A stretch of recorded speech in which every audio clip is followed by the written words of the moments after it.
Assalamualaikum warahmatullahi wabarakatuh. Selamat siang Tribuners. Jumpa lagi dengan saya, Fahri Salsyam, tentunya di acara Live Report Tribun Timur edisi Sabtu 20 November 2021. Seperti biasa kita akan ada laporan langsung dari jurnalis Tribun Timur di berbagai daerah di Sulawesi Selatan.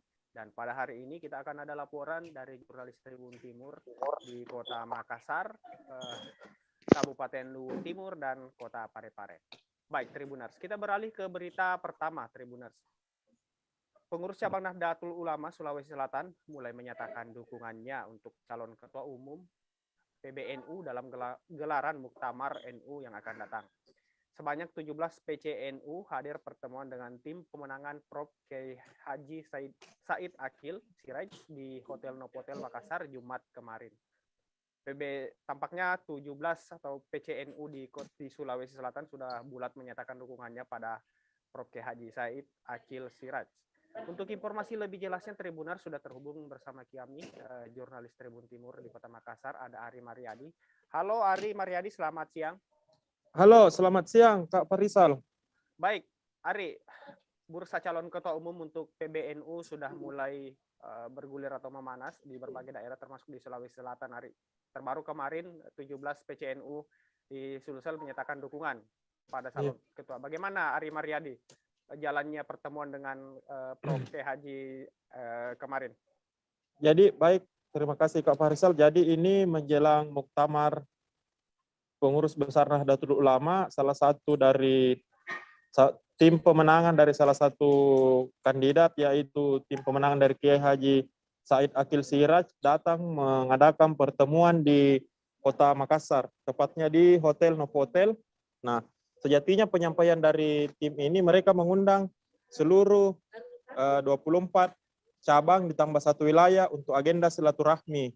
Akan tetapi ternyata yang hadir hanya ada 17 cabang. Jadi dalam kesempatan itu tim dari petahana ini Kiai Haji Said Akil memaparkan visi misinya kenapa maju kembali untuk memimpin PBNU periode ketiga. Nah, ternyata di ujung hasil pertemuan 17 cabang ini menyatakan dukungannya kepada Kiai Haji Said Akil Siraj untuk memimpin kembali PBNU periode ketiga. Jadi Kiai Haji Said Akil Siraj ini seperti diketahui sudah 2 periode memimpin PBNU sejak tahun 2010. Kemarin datang ke sini. Penyampaian katanya cabang, meskipun sudah menyatakan dukungan, kalaupun ada katanya silaturahmi lagi, undangan silaturahmi akan tetap datang jika diundang. Seperti itu Kak Farisal.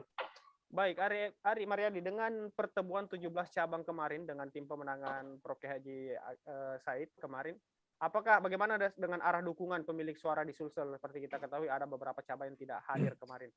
Iya, kalau di Sulsel ini total suara tingkat provinsi atau wilayah ditambah kabupaten kota, jadi satu wilayah ditambah 24 kabupaten kota atau cabang, jadi total ada 25 provinsi.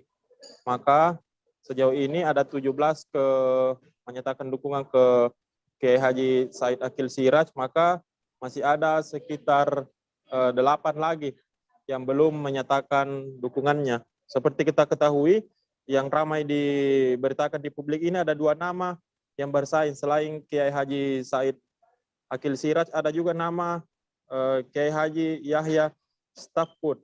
Ini juga menyatakan inginannya maju. Seperti itu Kak Farisal. Keri, bisa dijelaskan apa saja ya sebenarnya menjadi alasan 17 cabang kemarin telah menyatakan sikap mendukung Kiai Haji Said Akil? Kalau penyampaian cabang itu dari salah satu cabang yang saya wawancarai, dia menyatakan bahwa menilai Kiai Haji Said Akil Siraj ini berhasil dalam 2 periode memimpin PBNU. Mereka ingin agar kepemimpinan dilanjutkan kembali ke periode ketiga. Alasan kedua katanya Kiai Haji Said Akil Siraj ini dinilai mampu membangun lembaga-lembaga pendidikan, termasuk juga memperkuat katanya hubungan-hubungan NU ke jaringan-jaringan internasional atau negara-negara tetangga. Seperti itu Kak Rizal. Baik, terakhir Ari, apakah sudah ada orang atau tokoh yang ditunjuk dari di wilayah Sulsel untuk menjadi koordinator pemenangan khusus di Sulawesi atau Sulsel, Ari? Jadi yang ditunjuk sebagai tim pemenangan wilayah Sulawesi ini namanya Yunus Rasak. Yunus Rasak ini adalah salah satu tokoh NU dari Kabupaten Goa yang banyak berkecimpung di Jakarta. Ia pernah menjadi penyampaian berdasarkan sipilnya, ia mengatakan ia pernah menjadi wakil ketua umum GP Ansor Pusat. Ia juga katanya pernah menjadi pengurus PMII pada masanya dulu. Saat ini juga itu yang ditunjuk dan hadir kemarin. Seperti itu Kak Farisal. Baik Tribuners, untuk informasi lebih jelas terkait peta dukungan 25 suara Sulsel menuju muktamar PBNU, jurnalis kami Ari Mariadi juga telah melaksanakan wawancara dengan Ketua PCNU Kabupaten Takalar, Ustaz Abdul Hamid Hamta, dan Koordinator Pemenangan Wilayah Sulawesi Yunus Rasak. Berikut wawancaranya. PCNU Kabupaten Kota. Oh iya. Bismillahirrahmanirrahim. Assalamualaikum warahmatullahi wabarakatuh. Hari ini kami berkumpul di ini dalam rangka mensukseskan pelaksanaan muktamar Nahdlatul Ulama di Lampung.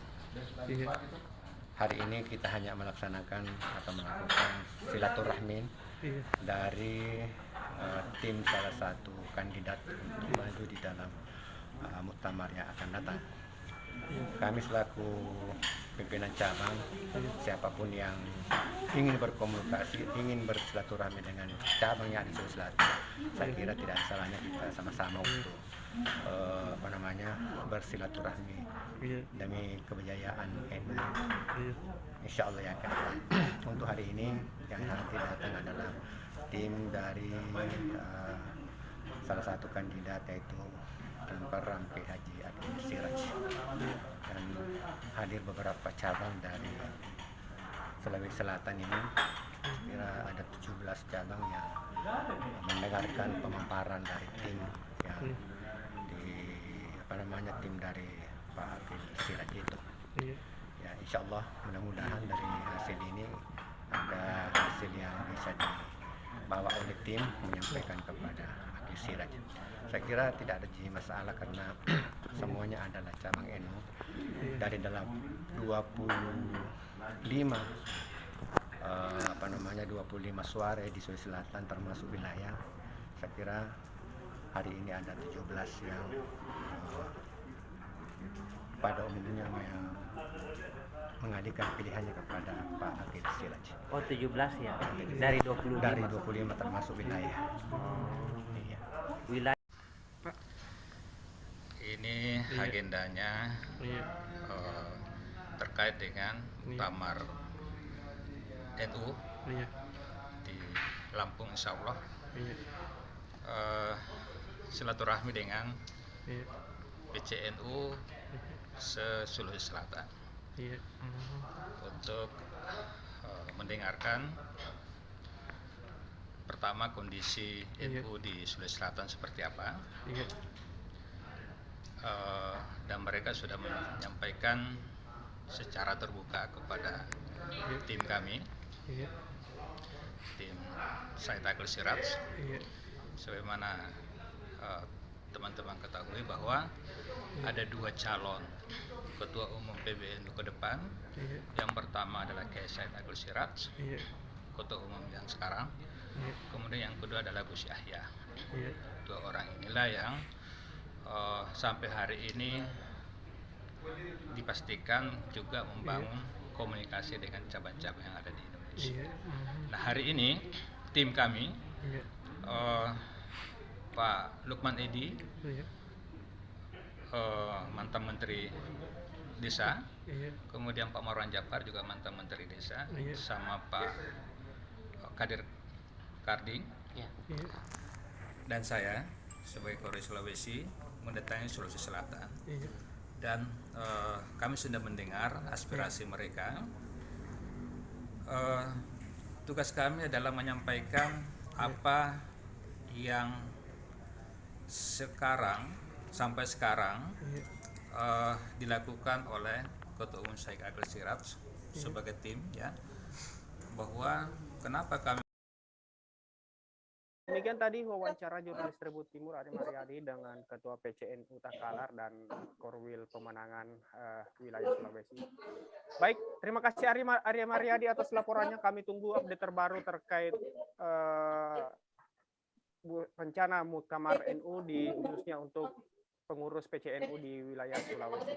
Terima kasih Ari Mariadi, sampai jumpa di lain kesempatan. Baik Tribuners, jangan kemana-mana karena saat lagi live report Tribun Timur akan kembali. Tetap di live report Tribun Timur.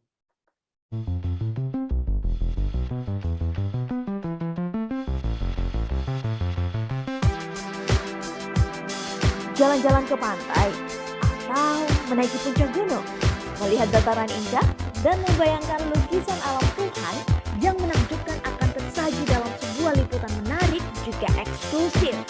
Ikuti perjalanan saya menuju destinasi paling epik di Sulawesi Selatan hanya di Wisata Virtual Tribuners.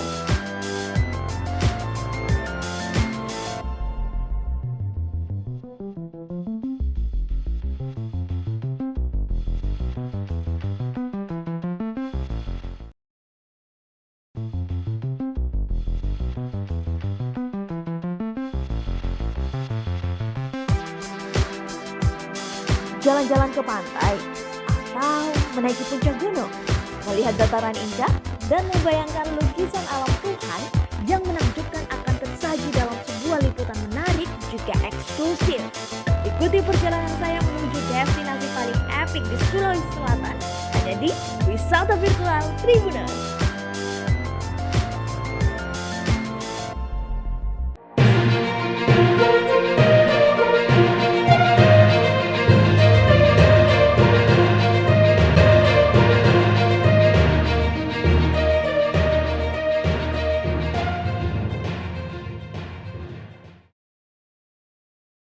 Kembali lagi di live report Sulsel Tribun Timur. Tribuners, kita beralih ke Kabupaten Luwu Timur. Saat ini sudah memasuki musim penghujan. Tribuners, selain ancaman bencana alam, tentunya ada ancaman lain yang mengintai masyarakat, yaitu penyakit demam berdarah. Saat ini di Dinas Kesehatan Luwu Timur untuk meminta masyarakat untuk mewaspadai penyakit demam berdarah dengue atau DBD. Menyusul saat ini jumlah kasus DBD di Luwu Timur dari Januari hingga November 2021 sudah mencapai 116 kasus dan rata-rata kasus ini adalah pasiennya adalah dewasa. Baik, untuk informasi lebih jelasnya sudah bersama kami jurnalis Tribun Timur di Kabupaten Luwu Timur, Ivan Ismar. Selamat siang, Ivan. Ivan, bisa dilaporkan seperti apa perkembangan kasus DBD di Kabupaten Luwu Timur? Ya, baik, memang kasus DBD ini juga menjadi perhatian Pemkab Luwu Timur, khususnya Dinas Kesehatan, mengingat dari jumlah kasus ini sudah 116 hingga bulan ini. Karena Dinas Kesehatan mewaspadai bila kasus terus bertambah, sehingga masyarakat diminta untuk mewaspadai DBD, mengingat saat curah hujan sering turun di beberapa kecamatan yang ada di Kabupaten Luwu Timur. Nah, diwaspadai perkembangan biakan dari jentik-jentik nyamuk yang pembawa virus DBD ini sangat diwaspadai. Diminta untuk masyarakat waspada terkait adanya kasus-kasus baru di setiap kecamatan. Pak Farisal. Baik, Ivan, dari lebih 100 kasus DBD yang ditemukan di Kabupaten Luwu Timur, apakah ada kasus yang berujung dengan kematian atau pasien meninggal, Ivan? Berdasarkan hasil wawancara dengan petugas DBD di Dinas Kesehatan, bahwa sampai hari ini baik dari Januari hingga November itu untuk kasus murninya sendiri DBD itu tidak ada yang meninggal dunia, Farisal. Cuma ada yang meninggal komplikasi, maksudnya DBD, terus ada penyakit-penyakit lain yang menyebabkan pasien tersebut meninggal, seperti itu. Baik. Untuk Dinas Kesehatan sendiri atau pemerintah Kabupaten Luwu Timur, Ivan, apa yang dilakukan sejauh ini untuk selain mengedukasi masyarakat agar lebih perhatian atau waspada terhadap penyakit DBD ini, Ivan? Baik, instruksi dari Bupati Luwu Timur, Budiman, sangat jelas kepada Dinas Kesehatan agar proaktif turun ke masyarakat untuk mensosialisasikan upaya pencegahan DBD ini di 11 kecamatan, mengingat berdasarkan informasi ada 3 kecamatan yang ditemukan banyak kasus DBD-nya, itu di Kecamatan Wasponda, Touti, dan Kecamatan Nuha. Nah, inilah yang kemudian menjadi perhatian dari Dinas Kesehatan untuk menekan laju kasus DBD di 3 kecamatan itu. Untuk kecamatan lain, alhamdulillah untuk kasusnya masih relatif kurang dibanding 3 kecamatan itu, Pak Rizal. Baik, terakhir Ivan, ada keimbauan dari pemerintah setempat atau dalam hal ini Dinas Kesehatan kepada masyarakat untuk mewaspadai DBD ini atau mencegah terkait penularan perkembangan penyakit DBD, Ivan? Ya, sesuai dengan instruksi dari Dinas Kesehatan kepada masyarakat dalam sosialisasi yang sudah dilakukan, mengimbau masyarakat untuk melaksanakan pola hidup sehat, utamanya untuk mencegah DBD ini ada seperti yang kita tahu ada 3M, menutup, menguras, dan mendaur ulang sampah-sampah yang bisa menyebabkan jentik-jentik nyamuk pembawa DBD ini bisa berkembang biak. Seperti itu, Pak Rizal. Baik, Ivan. Jurnalis kami Ivan Ismar juga telah melaksanakan wawancara dengan petugas pencegahan dan pengendalian penyakit Dinas Kesehatan Kabupaten Luwu Timur, Afdal Anas, SKM. Berikut wawancaranya. Dengan perkembangan kasus untuk Kabupaten Luwu Timur secara keseluruhan, itu di bulan Januari 0, bulan Februari 2, Maret 2 kasus, April 2 kasus, bulan Mei 15 kasus, bulan Juni 21 kasus, bulan Juli 20 kasus, bulan 8 7 kasus, dan bulan September 28 kasus. Dan pada saat bulan Oktober itu ada penurunan 8 kasus. Dan sementara perjalanan ini belum ada rekapan karena kita nanti merekap untuk laporan bulan November itu nanti di awal Desember itu ada 11 kasus.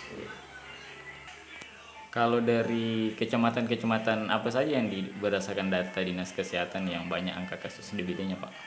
Terkait dengan wilayah yang mendominasi terkait masalah kasus DBD itu, berdasarkan hasil rekapan kami, itu berada di 3 kecamatan.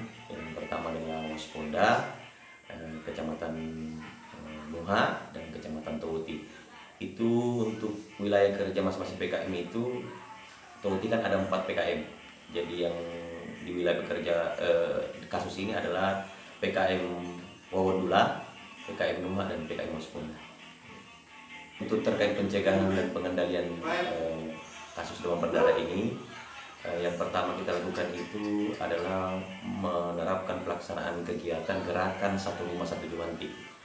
Di dalam pelaksanaan gerakan Satu Rumah Satu Jumantik ini diharapkan peran serta masyarakat dalam kepedulian terkait pelaksanaan perilaku hidup bersih dan sehat yang biasa dikatakan PHBS itu perlu sekali untuk diterapkan di masyarakat, karena dengan dukungan seperti itu tentu kembali ke individu masing-masing, yaitu membersihkan wilayah rumah masing-masing, karena di dalam gerakan G1 ini Pak ada 2 unsur yang paling penting, yaitu pemberantasan sarang nyamuk dan gerakan 3M+.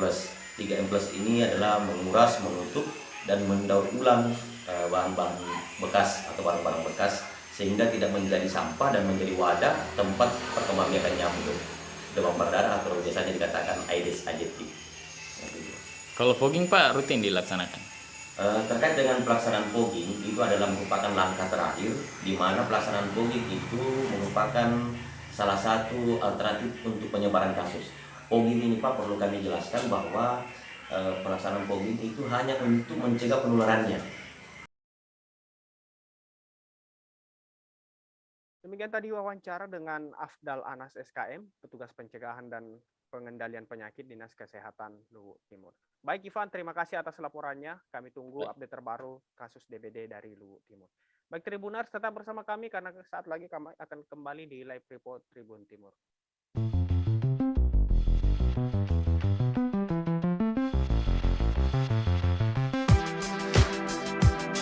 Jalan-jalan ke pantai atau menaiki puncak gunung, melihat dataran indah dan membayangkan lukisan alam Tuhan yang menakjubkan akan tersaji dalam sebuah liputan menarik juga eksklusif.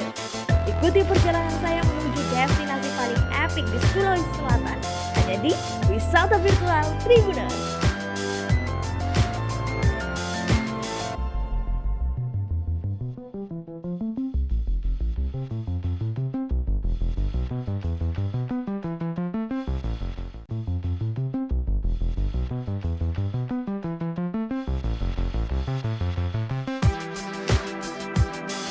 berjalan-jalan ke pantai atau menaiki puncak gunung, melihat dataran indah dan membayangkan lukisan alam Tuhan yang menakjubkan akan tersaji dalam sebuah liputan menarik juga eksklusif. Ikuti perjalanan saya menuju destinasi paling epik di Sulawesi Selatan hanya di Wisata Virtual Tribuners.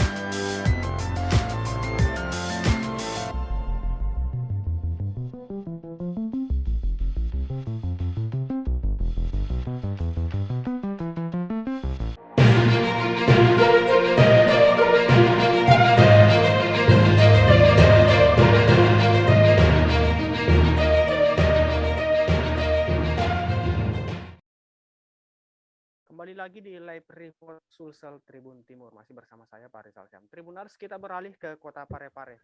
Saat ini musim hujan sudah mulai melanda berbagai daerah di Sulawesi Selatan, termasuk kota Parepare. Hujan yang deras mengakibatkan sejumlah daerah atau wilayah di kota Madia Parepare terendam banjir. Saat ini salah satu pemukiman warga terendam banjir setinggi betis orang dewasa di jalan, tepatnya di Jalan Abdul Jalil, Kelurahan Lumpue, Kecamatan Bacukiki Barat, Kota Parepare. Lokasi pemukiman tersebut berada di samping Jalan Poros Parepare Baru. Baik, Tribuners, untuk informasi lebih jelasnya sudah terhubung bersama kami jurnalis Tribun Timur di Kota Parepare, Yomil Bohari. Selamat siang, Yomil. Selamat siang, Pak Farisal.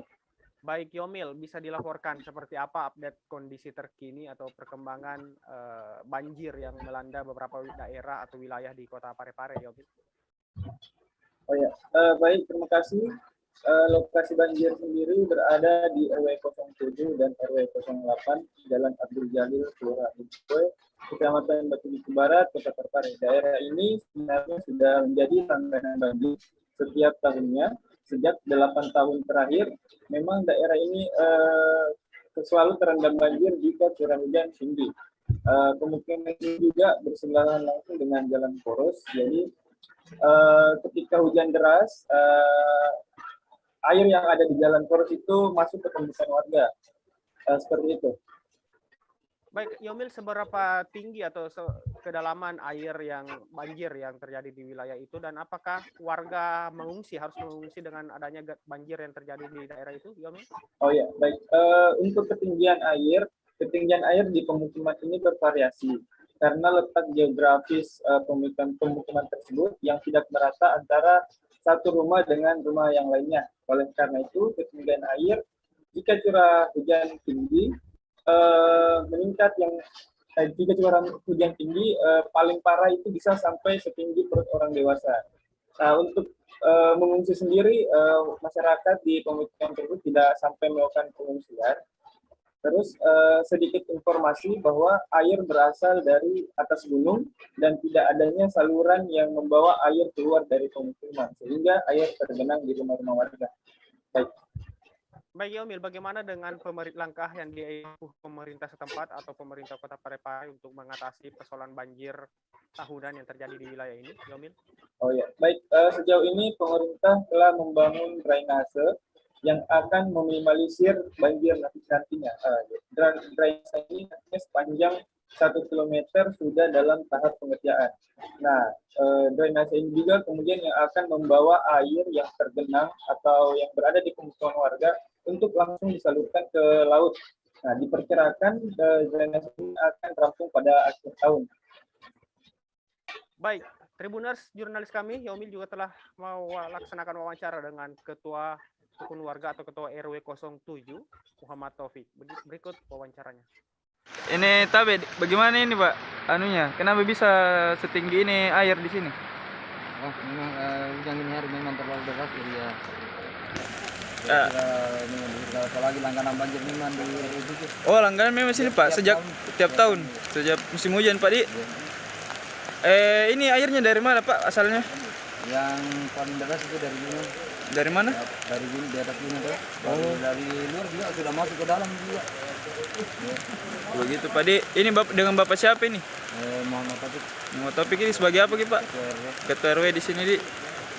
Kira-kira Pak ini dari kan ini sering langganan banjir kan Pak? Ya. Nah, ada tidak bantuan atau dari pemerintah atau apa?